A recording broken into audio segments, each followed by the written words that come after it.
to LinkedIn, wave hello to Facebook twice, 2 waves to Facebook, wave hello to YouTube and virtual. Oh, good, both hands. And wave hello, here we go, to Voice America Business. And you know what I always say to my guests? Behave yourselves. That's on record now. All right, here we go, Bonnie. Have a great show. Thank you, Matt. Okay.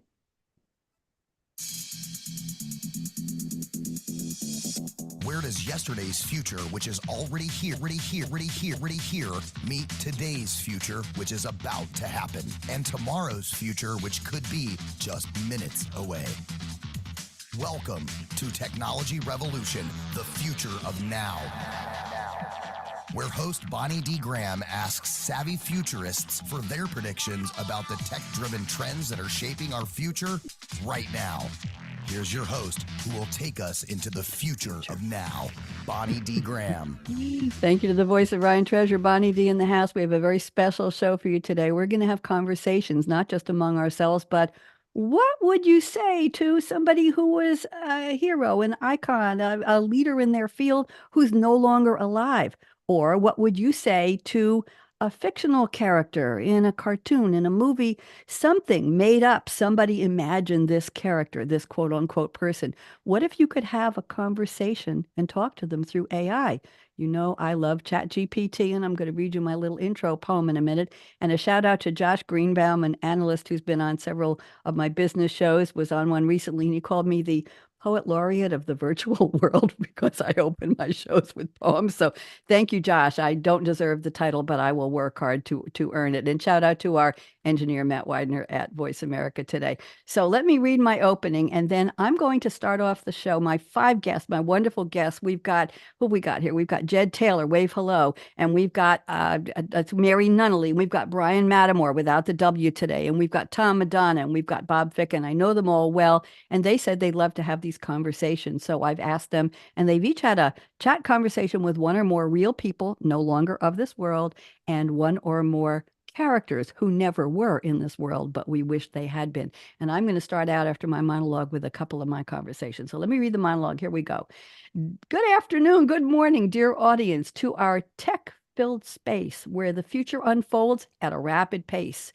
Technology Revolution, the future of now, rendezvous with host Bonnie D, that's me, and her Scarlett mic, exploring the future with a curiosity view. In the realm of AI, where conversations transcend, we delve into the past where real voices blend. What would the great minds, those voices so clear, say about AI if they were here? Shakespeare may ponder an iambic refrain, Einstein with theories, AI's potential to gain. Fictional characters, too, from realms untold, their AI musings, a story to unfold. Joining us today on this futuristic chart, wave hello when I call your name, Jed Taylor, wave. Bryan Mattimore, wave. Mary Nunaley, impart. And Bob Ficken and Tom Madonna, wave. More voices of the hour. Their insights on AI, a captivating power. You're all captivating today, so do that. So buckle up, dear audience, for a journey profound into the future of now where voices resound. Technology Revolution chats with a roster vast. AI conversations from future to past. What'd you all think? Pretty good? Well done. Well done. Thank you. I love a little feedback here. Okay. Thank you very much. Let's have thumbs up. If everybody liked it, let's have thumbs up. Okay. There we go. See? And now I'm going to give you, let's see what this does. You know that Sonoma, the new iOS operating system, has all kinds of features that I can make it rain. I can make it snow. I can have a confetti parade for all of you. So before we do the introductions, I just want to read to you my conversation with Elvis, how I did it on ChatGPT, and then we'll do quick bios around the table and we'll get started. So ChatGPT, through me, I said, hey, ask Elvis Presley how he would use AI in his music if he were here today. So ChatGPT said, hey, Elvis, the musical maestro, in this age of AI, how would you let your melodies flow? Would you let algorithms sway to your tunes, enhancing your rock and roll under digital moons? And then I said, ChatGPT, now write a poem, first person, Answers from Elvis. And here's the poem. In this digital age where circuits align, I see visions of a future both bold and fine. My guitar, now tuned to the grace of AI, plays melodies anew beneath the cosmic sky. Algorithms whisper to each string I strum, enhancing the twang, making the music hum, predicting the chords with each rhythmic bend in my hands, a virtuoso blend. Sequins and glimmer in the stage's warm light. I bedazzle, I'm a shimmering sight. AI, my stylist with fashion finesse, crafts outfits that dazzle, a sartorial success. In the rhythms of pickles too, where performances unfold, I, Elvis, the sequins in AI, my story to be told. The stage a canvas for my musical might. In this AI era, I will continue to shine bright. What'd you all think? Well done, Poet Laureate. Well, thank you. I worked on that with AI. And now let me tell you, I did one with Wonder Woman briefly here. I said, AI, ChatGPT, let's have fun. Please ask Wonder Woman, the fictional character, because Mary, we know there are a lot of Wonder Women who are real people. That's right. How would she use AI to fight off the bad guys and the bad gals? I had to be inclusive here. So ChatGPT said, Wonder Woman, with your wisdom and strength, how would you use AI to go to any length to fight off the bad guys and gals you see in this tech-infused world? What would your strategy be? So I said to ChatGPT, please write a poem now with first-person answers from Wonder Woman. And here's what we get. In a world where shadows dance and darkness may prevail, I step forward clad in armor, fierce and hail, with my lasso of truth and AI by my side. A poetic symphony of justice shall now be my guide. To fight off the bad guys, AI, my trusted ally, predicting their schemes beneath the azure sky. Algorithms humming, unveiling their plot in the realm of technology where heroes are sought. Kind of rhymed. With my enchanted gear enhanced by code, I stand in justice bestowed. AI-infused tools, sharp and keen, outsmarting the villains, a digital scene. The lasso of truth now intertwined with data and insights, justice defined in the high-tech battleground where heroes defend. As I battle the bad guys in the day and the night, in the realm of pixels and justice entwined, I prevail, my strength enshrined. What'd you all think? Sorry for the stumble. Pretty good? Okay, let's go around the table and let's find out. Now, I did my my audience-ometer for all of you because you've all been on how many times? Mary, 5,000 times. Bob, 4,000 times. 6,000. Jed, 300. You're new. And Bryan, he goes back 20 years with me, 100. Okay. So listen, everybody. I want you to spend about 2 minutes talking to the 18.3976 people who don't remember you. I apologize for their rudeness, but that's all. Everybody knows you by now. So, Jed Taylor, I'm putting you on speaker view. Would you please take 2 minutes and refresh us? Who are you, and why are you here talking with AI? Jed, welcome back. Thank you. So I am an executive that works in the software industry, and I've specialized in financial services. I've launched multiple businesses. I've been on multiple corporate boards as well. And right now I am a consultant. I'm a fractional executive helping with product launches, particularly in financial services or products, startups, or even just new product launches, mostly from a product and strategy perspective. And then I'm also doing AI trainings with banking executives. So working with their executive teams to help them understand how AI can help or hurt them in the banking world. Did you have fun doing your conversations, which we'll get to in a minute, Jed? I really enjoyed it. In fact, I was surprised. And I was disappointed in one of them, and I'll explain why. Okay, when we get to it. Thank you very much. Let's go to Bryan W. Mattimore, who has brought some amphibians in his throat. Bryan, we understand. So do your best. 2-minute bio. Let's see if you can last through this. Bryan, welcome back. Well, thank you, Bonnie. I have a 25-year-old innovation agency. It's called Growth Engine. I'm the idea guy at Growth Engine, and we've done, over 200 successful innovation projects. I've personally facilitated over 1,000 ideation sessions, and I continue to do that work. It's not only new products, it could be strategy or even cost cutting, logistics work, et cetera. And I've written 7 books, 2 of which are AI assisted.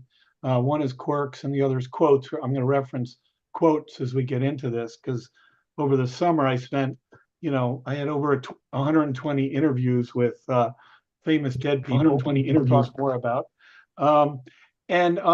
Now it's really fun. We're sharing our intellectual property and both AI and ideation we've mashed up the two in our ingenious problem solving workshop. And then the last thing I would say is I teach in executive ed for Caltech, which has been a tremendous joy getting to meet, Nobel Prize laureates and space shuttle astronauts, et cetera. Thank you very much, Brian. I know you've used ChatGPT to ideate about things like new flavors for Oreo cookies and Yeah. to go into its lore about what the marketplace might be, what flavors might resonate, where the nostalgia factor might come in. I've always been very intrigued with how you use it. So thank you for coming back, Brian. Let's Thank go you. to our lavender dragon lady. There's Mary Nunaley. Mary, welcome back. I'm putting you on speaker view. Remind us what you do. Mary, All welcome. right. Thanks, Bonnie. So I am a learning experience designer, instructional designer, whatever you want to call it. I have a small agency called the Lavender Dragon Team. We work with our clients to build engaging, interactive, and intelligent online courses. It's not just about having fun, although if you're not having fun, you're less apt to want to learn. And we also incorporate AI both into our workflow and when working with clients, looking at best practices for using AI to create courses. There's a big fear out there that AI is just going to flood the marketplace with a bunch of garbage courses. And yes, that is possible. What we try to do is educate in terms of how to best use AI, how to get better results, how to use AI to allow you to have the time to focus on the things that really matter. So think of it as just another tool. I'm also a frustrated writer, so acting as a journalist, interviewing my characters, both past and fictional, was quite fun because I could ask some hard-hitting questions, as if I was a celebrity, People magazine journalist type of thing. Mary, I want to credit you with the idea for this show today because I believe on my Crystal Ball Predictions show, you had a conversation with a past person that you had done on AI. And I was so intrigued. I think you're the one. I remember Yes. in December or January, and I had 9 people on the show. And I think Jed might have been on that show. He's nodding. And I went Yep. around the table, pop quiz, and I said, okay, Jed, real person and fictional character, who would you like to talk to through AI? And I did that on a couple of weeks because of you, Mary. So ideas come from all kinds of wonderful people. Mary, I'm giving you a special Oh, thank applause you. there. Thank you for the idea. Very, very clever. I'm trying to change it up and bring up the energy a little bit. Not that these Yeah, no, shows I'm are ever excited for dull. today's show. Yeah, and I think this will become a maybe once a month series. Well, I'll ask other previous guests to do this. So we'll use this as the benchmark. It's going to be great. Thank you very much. Let's move on. Bob Ficken, welcome back. Always happy to see you, Professor. Talk to us. Remind us, what do you do? Ride my Harley and enjoy wine. Yeah.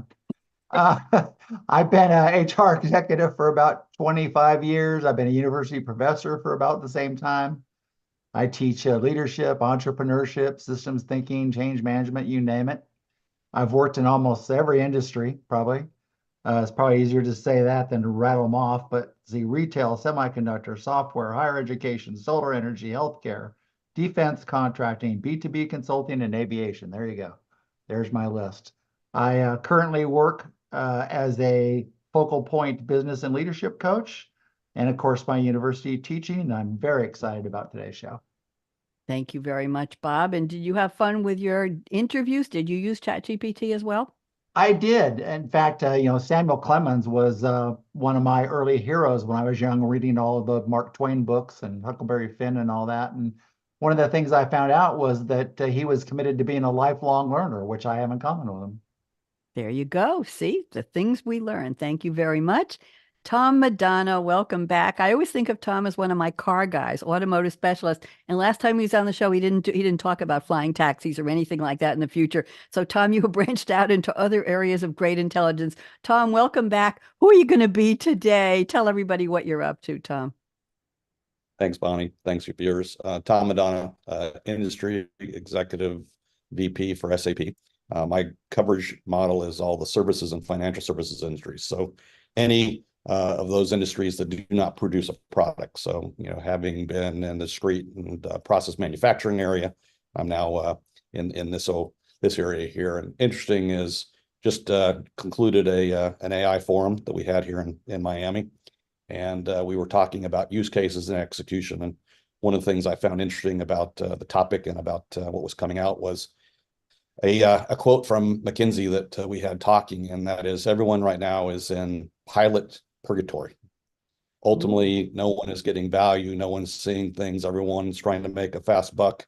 But if we don't get out of the pilot process and start actually producing value to the business and to the usership, it's going to be very difficult to monetize as well as use this particular structure in more than just an artistry approach to pieces. So we talked about use cases, we talked about trends, we talked about the analysis.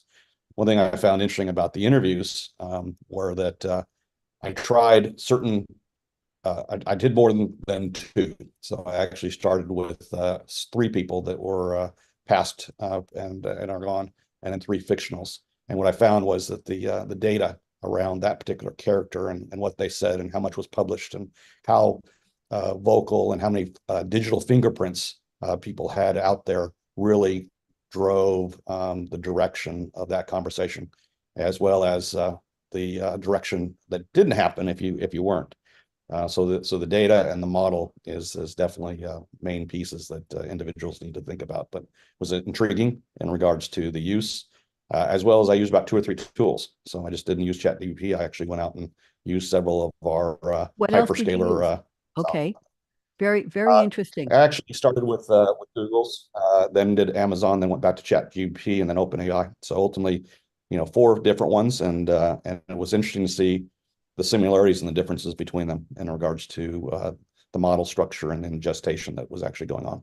Thank you. Very interesting. I might want to talk to you about putting a show together about business use cases for AI in a couple months' time. If you could bring me a panel, I think that would be interesting. And some of the others on the panel today might have some, as consultants, you might have some insights on that too. So thank you very much. There's an ongoing discussion on LinkedIn. Some of you may participate in. I think, Mary, you might have seen it. It's Dan Geller, who has been a show on this, the Renegades Agency.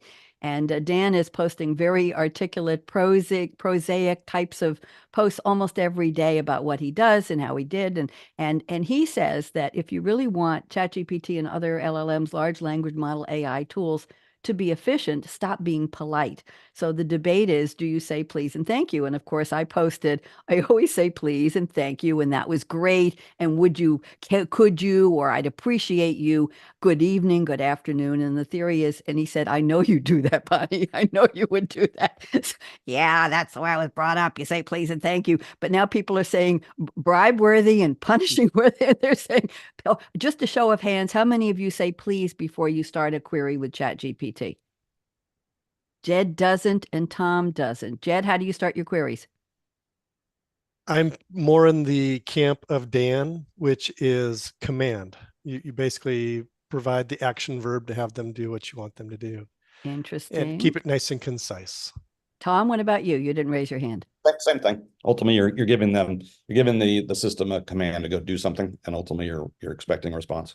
Okay, well, I'll tell you, for the poetry I do for my 4 live shows a week, my opening monologues, I give it an idea that my name is the host. I have different names, different alter egos, if you will, and the name of the show and the topic, and then I feed it the entire bio from 3 or 4 guests, and I put a dash and in capital, use these bios, and then it writes a poem, usually with a couple of lines per guest, plus my opening and my closing, which is nice. But if people say to me, how long does it take? And I'll say, if you do 1,000, 2 1,000, by the time you get to 3 seconds, I've got that poem. It is ingesting that information so fast. I couldn't imagine it being any more efficient. I'm just going to leave that on the table. So I'll continue with the please, if you don't mind. All right. So let's go around the table. Let's start. I'm going to start with you, Jed Taylor. Your first conversation was with Thomas Edison. Why don't you give us a 3-minute overview of how that went, what you asked, what it answered, and then we'll do real people for each of you, and then we'll do fictional. So Jed, you're up first.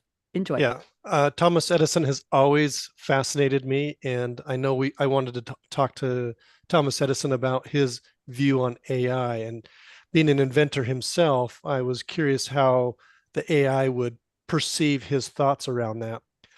The first thing, what I did with my interviews, I talked to the ChatGPT and asked for questions I could use to interview Thomas Edison based on his historical writings and in history. But at the very end, what I ended up doing was actually told ChatGPT to be the interviewer, moderator, and also provide the simulation for Thomas Edison. So it went through and it actually was asking the questions and providing the responses, asking the questions and providing the responses. And it was fascinating how it seamlessly interacted and transitioned between questions. So I was really fascinated by that. So I asked Mr. Edison about a number of things about new inventions, about its process of coming up with the new invention, and it really was true to what I know from his biography. And in terms of inventions, it said that it's not sudden flashes of genius, but rather the result of hard work and a lot of trial and error, which is very consistent with the biological or his autobiographies and other writings about him. We talked a little bit about his failures, but things that I really thought was fun is when the Chat GPT asked him what his favorite invention was, and again, using historical information, it correctly said the phonograph, which is true because he said that multiple times. That he says, "I've made multiple machines, but this is my baby, and I expect it to grow up to be the big feller and support me in my old age." Right. So I think it used that reference to say, yeah, that's his favorite one. But it got really fun when we said, um, what do you think about the future innovations? What do you anticipate? What do you hope to see? And it says, during my time, I envisioned a future where technology would continue to evolve and become more integral to daily life. I imagine advancements in power generation, distribution, more efficient communication technologies, and perhaps even machines that could mimic human thought. The Chat GPT moderator said, speaking of machines mimicking human thought, what are your initial thoughts on something called artificial intelligence? Mm. And this is what I really found fascinating, is that Thomas Edison said it's a fascinating concept. And here's what I thought was interesting. He says, and it aligns with the natural progression of technological innovation. And so, being an inventor himself, he could envision that that's where things would eventually progress to. So Thank anyway, you. I found that quite fascinating. I think we all do. Very, very interesting how you used it. And this is, in a way, this is a lesson and a model we're offering to listeners and viewers who might want to have just some fun with this or do something. Write a book, right, Bryan? And thank you, Jed. Bryan, you're next. And Bryan spoke with multiple people no longer with us: Dwight D. Eisenhower, Rachel Carson, and the artist Jackson Pollock. 3 minutes, Bryan. How did that go? Yeah, it went really well. Of course, this is from my book, the book Quotes, where I had 41 quotes from famous people, and then I used ChatGPT to come up with their bios. But the fun thing was then to say, okay, given these bios, what might Rachel Carson say, or Da Vinci, or whatever? And so that was really fun. So the quote I picked was that's in the book is the Eisenhower quote, which is, in preparing for battle, I have always found that the plans are useless, but the planning is indispensable. And of course, I think that's his probably most famous quote. And I said, well, why'd you say that? And he said, well, it's the anticipation it fosters, it's the readiness it imbues, it's the ability to react in the moment that's key, that came from the planning, right? And so then I asked Rachel Carlson what she thought of Eisenhower's quote, and she said, well, you have to consider the intricate complexities of things, of course, around Silent Spring. And then my favorite one was really, I intentionally picked Jackson Pollock's, because I said, if there's anyone who does not plan, it's him, right? And this was a eureka moment for me from ChatGPT, because it said, he said, you know, for for an abstract artist, planning is actually indispensable, which really surprised the heck out of me. He said, you have to prepare yourself mentally, emotionally, and spiritually for this work. And so he was actually, and he said, freeing oneself from constraints and tapping into the boundless realm of the subconscious. So this is one of those moments where ChatGPT really opened up my mind to the possibilities of, what famous people could think of the world and quotes and everything on the planet. And so in that sense, I see it now as a tremendous, sort of ideation partner. Thank you. Very, very interesting. Your comments about Jackson Pollock certainly I think, would surprise a lot of people, being this spiritual preparation. How do artists do their art? How do they come up with the ideas? Yes, we could talk. That's a whole other show. Bryan, thank you. Very, very interesting. Let's move. Bonnie's an artist, so she knows quite a bit about that.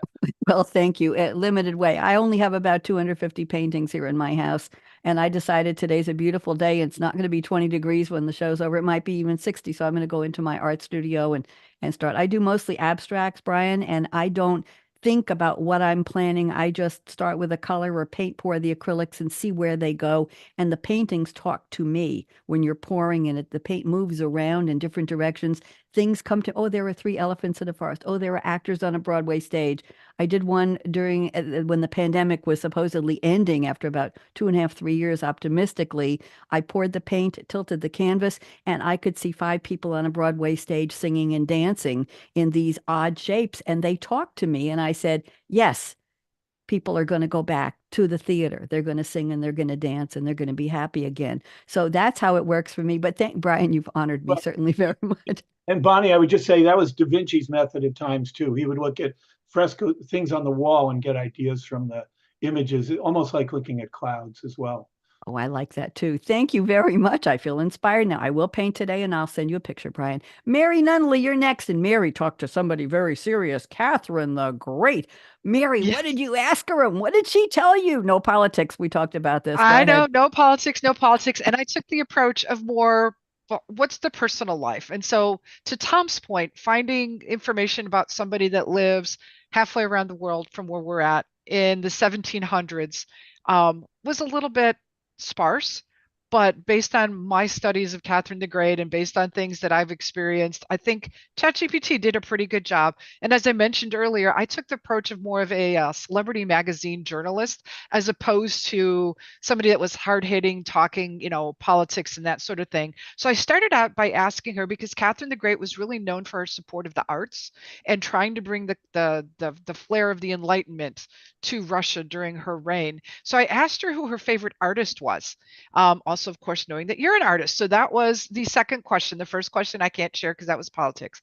But she mentioned an artist that I knew nothing about who's a sculptor, Jean-Antoine Houdon, who did sculptures of Voltaire and Denis Diderot and kind of memorialized them. So I thought that was really fascinating. And that led me down another rabbit hole to interview that artist. And that's a conversation for another time. I also asked Catherine about her love of horses. Got a very clean answer on that one. So we're just going to avoid that one. The other thing that I asked her about was like, what was her typical day like? Because again, we don't have a lot of data about what life is like in the 1700s. And so, especially from royalty. So she talked about, she spent her mornings reviewing state documents, writing letters, meeting with advisors. She spent her afternoons on intellectual pursuits, which I thought, again, a woman in the 1700s, that is fairly uncommon based on our standards of today. So, and then in the evening, she spent time with philosophers, artists, and scientists discussing Enlightenment ideals and commissioning works that would enrich the culture. And so, one of the things that people often don't think about is the role that culture played and what Catherine the Great was trying to do in terms of bringing that. I also asked her what her romantic life was like, and that was an interesting answer. She would be great on a reality show. And then I asked about her children, and then I also asked if she had any regrets about her time as a ruler. And what ChatGPT, writing as Catherine the Great, said was her biggest regret was not being able to fully implement the ideals of the Enlightenment and not being able to completely eliminate serfdom because of other situations that were happening, but she really wanted to help the common person. So it was a really interesting interview. I would love to go back in time and actually meet her. Mary, fascinating. And when I opened with my little chat with Wonder Woman, I said, not any real ones. Well, maybe we would want to categorize after your interview, Catherine the Great, if she was working on documents and working on enlightenment back in the 1700s as a woman who was a leader, I could say she would qualify as a Wonder Woman. There you I go. would agree. Thank you very, very much. Let's go on. We have Bob Ficken next. Bob was talking to Mark Twain. What was that like, Bob? 3 minutes. Regale us. Go ahead. Well, I thought it was pretty interesting, and give you a couple of things. I asked him a little bit about what educated guesses that AI would make using ChatGPT about what Samuel Clemens or Mark Twain would have said or felt about AI. And the feedback was that he would have been hopeful and optimistic about the potential benefits of AI, especially if they involved education, travel, or social justice. He was a lifelong learner who was interested in many topics and fields, and he traveled extensively around the world to observe and write about different places and people. He might have appreciated how AI could help him and others access and share information, knowledge, and perspectives. And he might have supported the use of AI to improve the lives and conditions of the oppressed and marginalized. I thought that was pretty fascinating. Very fascinating. Did you get into any of his characters in his books? Did you ask about Huckleberry Finn or Tom Sawyer or The Raft or anything like that? I asked him about writing Huckleberry Finn, Yeah. and most of it would be unprintable. Oh dear. Well, we're coming up with some unprintable moments here. This is interesting. I didn't know ChatGPT went in those directions. Very, very interesting. Thank you, Bob. And let's go to Tom Madonna. And we've got a very serious chat with Abraham Lincoln here. Tom, tell us, how did that go? So I started with three characters, and I say characters because they all had the same traits, execution. So the first conversation I started with was with my great-great-grandfather, who actually took three of his kids, got on a boat, came from Italy, got off in Ellis Island, started anew, got in a wagon, went to Colorado, had 7 more kids, and grew into the family that we currently have today. Very little digital fingerprint, so very, very little. Basically pulling traits from things that I had said and attributing to ancestors. Secondly, I then went to Steve Jobs, and I said, okay, what would Steve Jobs have to say in regards to it? And then lastly, I ended up with Abe Lincoln. But all three conversations were, please, without getting into politics, please describe your great leadership traits or your weaknesses that you basically did within the era that you basically grew. And obviously, the more content that was out there, the more information that was written or movies that were out there, et cetera, the data that could be pulled in, the more graphic as well as the more colorful the conversation was. For Abe, a lot of the quotes that came out were what you would have found in Gettysburg Address, what you would have found in his speeches, et cetera, about keeping the Union together, about empathy, about equality. Weaknesses, taking too much on, shouldering the burden of the Union, what that meant to his health, to his family, what it meant in regards to how much he took on the persona of this was his job to fix, based upon it was his job, or it was under his brain that this happened. Steve Jobs was all about product and the stress of leadership, of taking a team and how that team needed to basically move and produce a task. Again, also weaknesses in regards to what he did with his family, and at the end of his life of trying to reconcile that family and his daughter. And again, back to my grandfather was very, very little. It was all the traits that maybe something I had said or something I'd published, et cetera. So it really got to me thinking in regards to the execution of how much data is out there and how did that basically transpire. But what I found is the more that was out there, the better and broader the conversation could be, and also more enlightful in regards to the execution. So like Bob has said, teaching leadership and being one of my traits that I try to foster and mentor throughout my career. It was a great conversation. I chose not to go down the military path. I wanted to go more into true leaders that we find in leadership today that inspire people, and not because they have the rank or not because they have the title. Even though Abe did have the presidency title, he picked a lot of the things up, dusted himself off, and moved on. Thank you very much. Thank you all for those very, very interesting real people from the past. And I love, Tom, that you went into some family history. Very, very interesting. Bryan, you raised your hand. Briefly, what's up? Yeah, I just I'd be interested to know if the audience and our listeners here know what Steve Allen's famous, he was of course a Tonight Show host, etc., but his favorite accomplishment in his entire life, he 900 songs. Anybody know what that is? I'll tell you, he did a public PBS show called Meeting of the Minds, where he had famous people from history, played by actors, come on and talk about their lives and debate issues. And so St. Augustine would be talking to Bertrand Russell, would be talking to Plato. And I did that research for the quotes book, but it's fascinating to go back and look at this series. Steve Allen, decades ago, was doing this. Wow. Yeah. So we're not breaking ground here. We're just redoing it. Go ahead, Bryan. Well, but I think they should relaunch that show now that we have ChatGPT to write the scripts. I think so. And I know there's a new show on Voice America with I think it's a husband and wife, and they talk to people from the past, and he channels somebody, and now I know how they're doing it. So thank you very much. Let's go to our second. We got 20 minutes and we divide by 5. That should work out really, really well. Let's go to your fictional character quote. So Jed Taylor, Charlie Brown. Oh my goodness. Did you talk to Peppermint Patty and Linus and anybody else? Jed, take almost 2.5 to 3 minutes and let's get into, I want to get a lot of characters in here. So Jed, what's up? So this is the one that I was disappointed in. Oh. You think about Charlie Brown, and as a comic, you have 50 years of comic strips. So I had assumed there'd be a little bit more character development. But if you remember, comics are pretty cursory, right? They just kind of float across the top with the same things over and over again. And so as I was asking questions, the things kind of kept going back to the same thing. The other thing that I realized after doing the interview is that Charlie Brown is still an elementary student, right? So, and that's how they responded. Charlie Brown responded as if he was an elementary student. And so some of the responses I got were very myopic or childlike. And so the question is, how do you deal with challenges? He says, I suppose I just keep trying, even when things don't go my way, like with the football. And he said, the football. I always think this time I'll kick it. You just have to keep trying, I guess, which I thought was interesting. Got into AI, of course, and said, are your teachers incorporating AI into the classroom?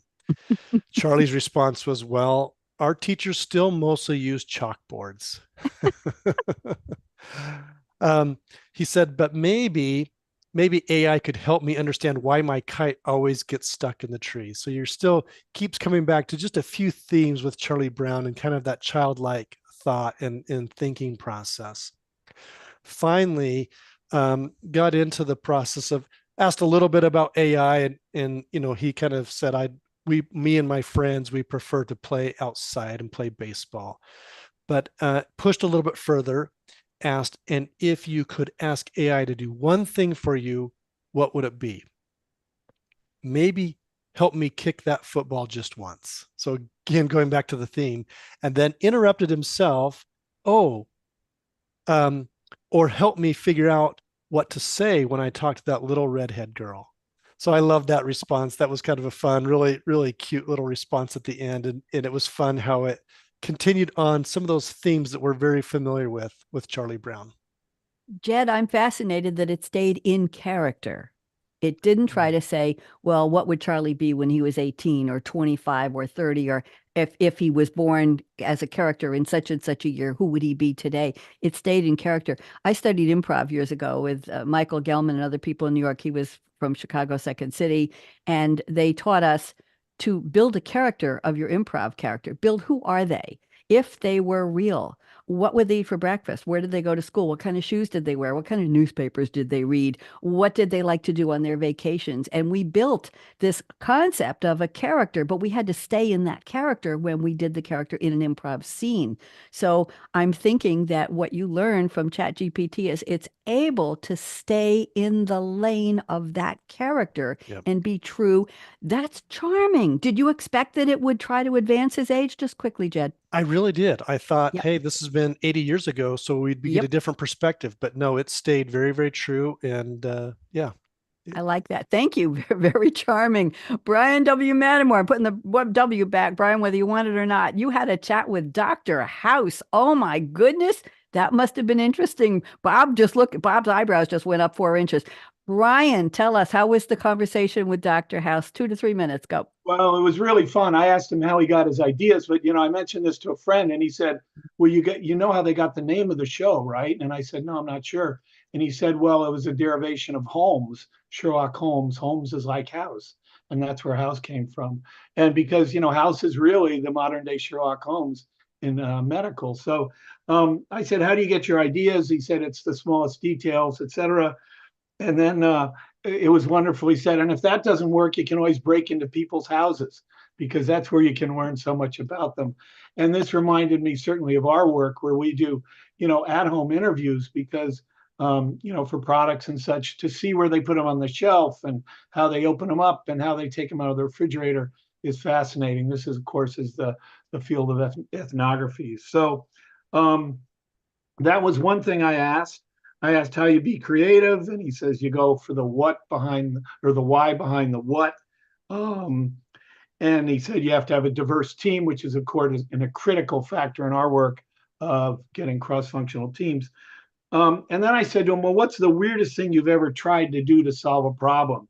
And he said, "The weirdest thing, you're asking a man once treated a tapeworm with a dead man's bowel and introduced a coma to diagnose a brain infection," right? So I thought that was pretty good. And that certainly reminded us of a technique we use in our work, which is called the worst idea or silly idea. You go for the worst you can think of, and then you flip it.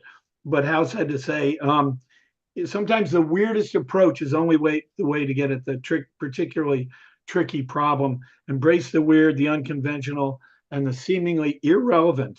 More often than not, that's where the answer is. And so, House is now a buddy of mine. And, I'll probably go back to him and discuss more about ideation and innovation process. Thank you. I was intrigued when you said, he said, if you don't have enough information, break it. One second time, yes, break into somebody's house. And I think I watch a lot of procedurals, French detective shows, and some of the NCIS, CSI. And I started thinking about a year ago, what if something happened to me and somebody came into my house? What clues would they find? Bryan, where did I put what on what shelf? Where's the toothpaste? I don't use hairspray. Where are the combs and brushes? What am I nightwear look like? What's on my bedside table? What would they learn about me if somebody came in my house right now today? What would they learn, and how would they find me if I was missing from the clues I left? Is there a half slice of raisin bread with peanut butter, which I have to have now for never mind, every morning? What if I left a couple? Oh, she had raisin bread. It's on the Melmac plate. I wonder if she got that from her mother. That plate's 50 years old. They don't sell those in antique stores anymore. So very interesting. I know everybody wants to make a quick comment. Tom, 30 seconds. Go. Tom? Yeah, one of the things that I found interesting is that Graham Kelsey can you hear me? Yep, go ahead. Graham Kelsey's show on in Britain had all the doctors on it of the fictional characters, including Hugh and several others, and they were asking him about what does he remember about the show and how much of the medical journal jargon does he remember? And he said after 4 years of stop playing it and 8 years of playing it, he doesn't remember anything. So it was interesting that back to the process of the show. ChatGPT doesn't forget. Anybody else have a quick comment for Bryan? Did you want to add one more thing? Go. Yeah, I just wanted to say that I've always had a fantasy that they would have a scanner at supermarkets. This is about, what's in your house. But I thought it'd be really interesting to have a scanner at supermarkets, and based on what you were buying, it would give you an estimate of how long you might live. Oh my gosh. Let's not go there. I did buy the canola oil yesterday, but I also bought the Tillamook French vanilla ice cream, which was on sale. Okay, let's not go there. Thank you very much. I didn't buy the coconut frozen shrimp, but that's a treat. Let's go to, speaking of doctors, Mary Nunaley. Mary, her quotes always on all my shows are Doctor Who, and she interviewed the 4th Doctor and the 12th Doctor. Mary, give us a 3-minute overview of those conversations. Go ahead. Sure. So I wanted to interview multiple doctors. If you're not familiar with Doctor Who, you got about 60 years of television to catch up on. but I thought I'd go classic Who and new Who. So first I interviewed the fourth Doctor, the iconic Tom Baker, and his scarf. And so I asked him about the scarf. And if you're not familiar with the scarf, it's about a 7-foot long scarf. And there's a fun story behind how it was created. That's what I wore to my college graduation so that my parents could see me in the thousands of people graduating at the time. So anyway, I asked him about the scarf. I asked the Tom Baker character about his companions. I asked him about his adversaries. And he said that the Daleks and the Master were the ones that were probably the most challenging for him. What was really great, though, is ChatGPT really kept the whole persona and answer style in the style that we're used to from the Tom Baker era, which is very smart but comes across as a little derpy. And he also mentioned jelly babies, which again, if you followed that time frame, jelly babies is the treat that he always eats. I then moved on to a little bit of a darker era, Peter Capaldi, the 12th Doctor, who really kind of was underrated, in my opinion. Talented character. If you've ever watched him on British television, though, with his foul mouth, watching him play the Doctor, you're always just waiting for something to slip. But he did well, and he didn't do that. But I asked him about regeneration, which is how the Doctor Who character comes back as a different person. We also have a new version of regeneration now with the 14th and 15th now first, but that's a different story for a different day. It's a complicated process, though, where you're constantly reinventing yourself. And as we went through the conversation, I asked both doctors like what their words of wisdom would be for today. And the thing that the 12th Doctor said is that when I asked, what do you do when you're facing your own daunting challenges? He said, face them head on. Don't run from your fears or your faults. Learn from them, grow, and let them teach you to be kinder, stronger. Remember, in the darkest times, hope is something you give yourself. That's the meaning of inner strength. I thought that was really appropriate, though, as we talk about technology, the future, AI, people that are afraid of AI. How's it going to change? Am I going to have a job? Am I going to lose my job? It's like, face that fear head on. And then with Tom Baker, I asked him what message would he leave to the people in the audience. And he said, never be afraid to embrace the unknown. The universe is filled with extraordinary mysteries waiting to be unraveled. Approach life with curiosity, kindness, and a sense of adventure, and always carry a jelly belly baby in your pocket because you never know when it might come in handy. So both of these responses were very true to the characters. I've been watching the Doctor since the 1970s, and so I thought it was spot on. Thank you, Mary. I knew you would pick one or more of the million Doctor Who. So thank you very much. Interesting about the scarf. I have to look that up. What color was in the 7-yard long, 7-foot long? Multicolors. It was all different colors. I have to go find. I have a lot of scarves. Maybe I'll put them all together if I don't want to make it. I'll send you pictures. Thank you. Now we have a real treat. We've got two guests, Bob Ficken and Tom Madonna, who both talk to da da da da da. That's not Jaws. That's Batman. I didn't do it right. So Bob, why don't we start with you? And what did you ask Batman? And then Tom, you'll finish it up. And we've got about 7 minutes left. Plenty of time. So Bob, take your 3 minutes. Go. First, I need to offer my HR services to Bryan if he's going to be friends with House. Go ahead, Bob. Batman. Batman. Bob, you're hired. We'll talk later. People get jobs on the show all the time. Go ahead and collaborate. Bob, I asked Batman. ChatGPT what Batman would predict about the future of AI, and kind of interesting because first it complimented me and I immediately got suspicious.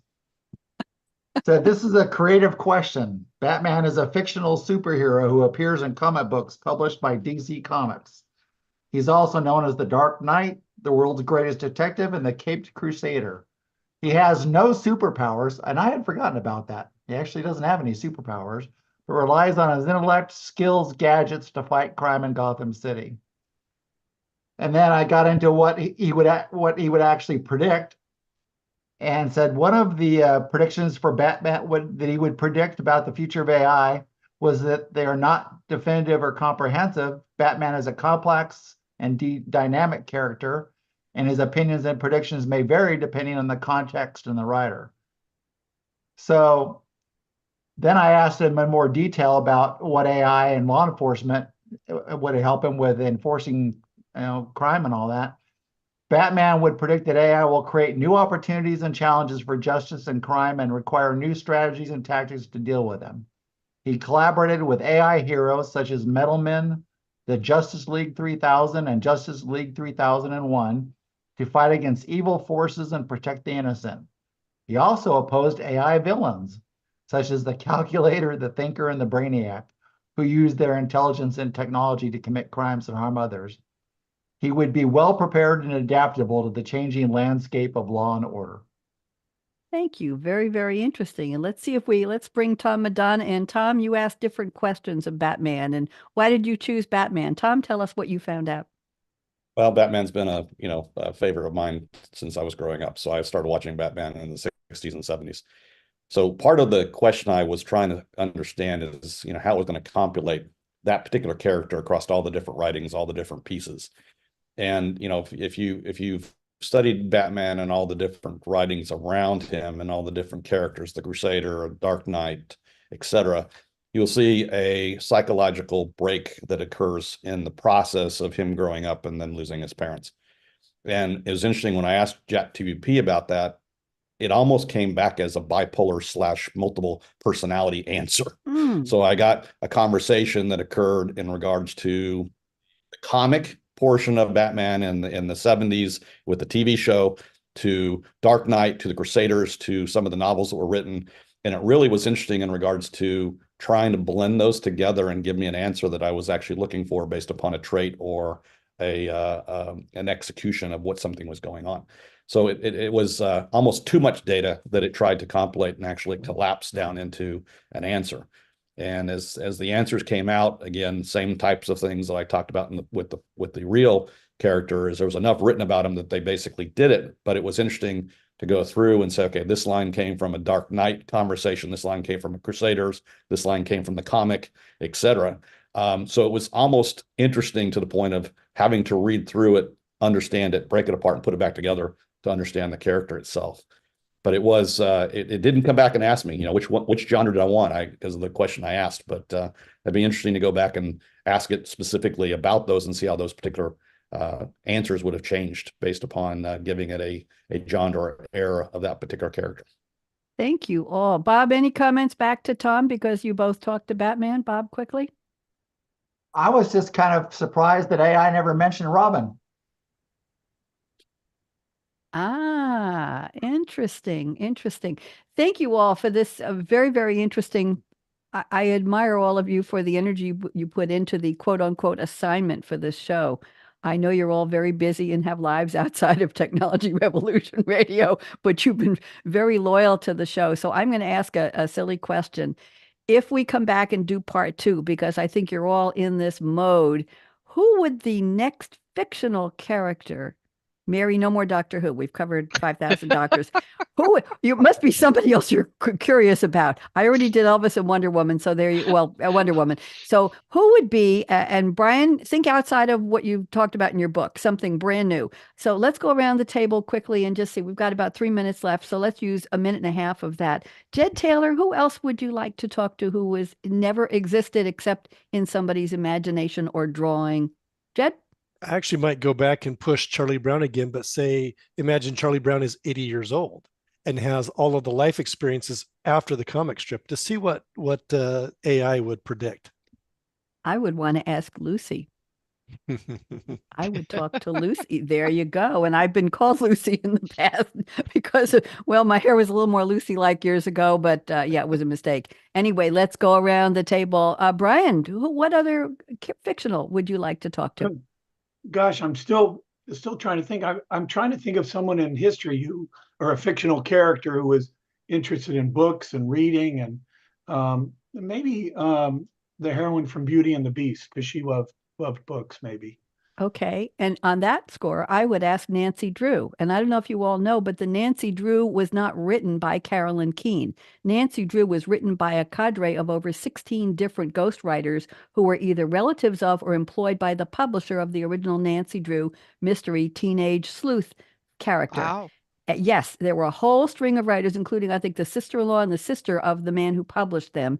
And I would like to find out Nancy Drew. And the character changed over the years. And I had some Nancy Drew books when I was growing up. So I would like to talk to Nancy Drew, detective extraordinaire. Mary, other than Doctor Who, to whom would you like to speak?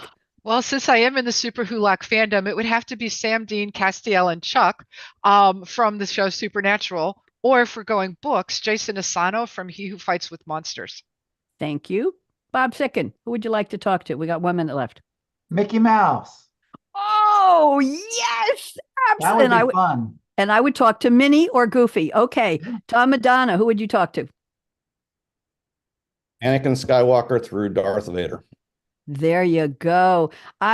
Please applaud yourselves just on behalf of me. Please give yourselves a round of applause. You took this Tom, come on, applaud. You took this all seriously and came to the table with really great information. I hope you had as much fun bringing to me as I did hearing what you all did. And remember how we're going to end the show. And thank you to Matt, our engineer. Everybody put up your finger. We're going to wave a finger on the count of 3. You're going to join me in saying, no, no, no. People say the future is already here. And our answer, because we know the truth, is 1, 2, 3. No, no, no. Jed, put a little more energy into it. 1, 2, 3. No, no, no. There you go. That's because that was yesterday's future. That was the future when I said the sentence before. It's gone. It's not the future anymore. So let's do our best. AI or not. Well, it's here. We're working with it. Let's do our best to make it a better one. Everybody wave goodbye to LinkedIn, wave goodbye to Facebook ×2, wave goodbye to YouTube, wave goodbye to Voice America Business virtually. Matt, are we out? We are out. Great job.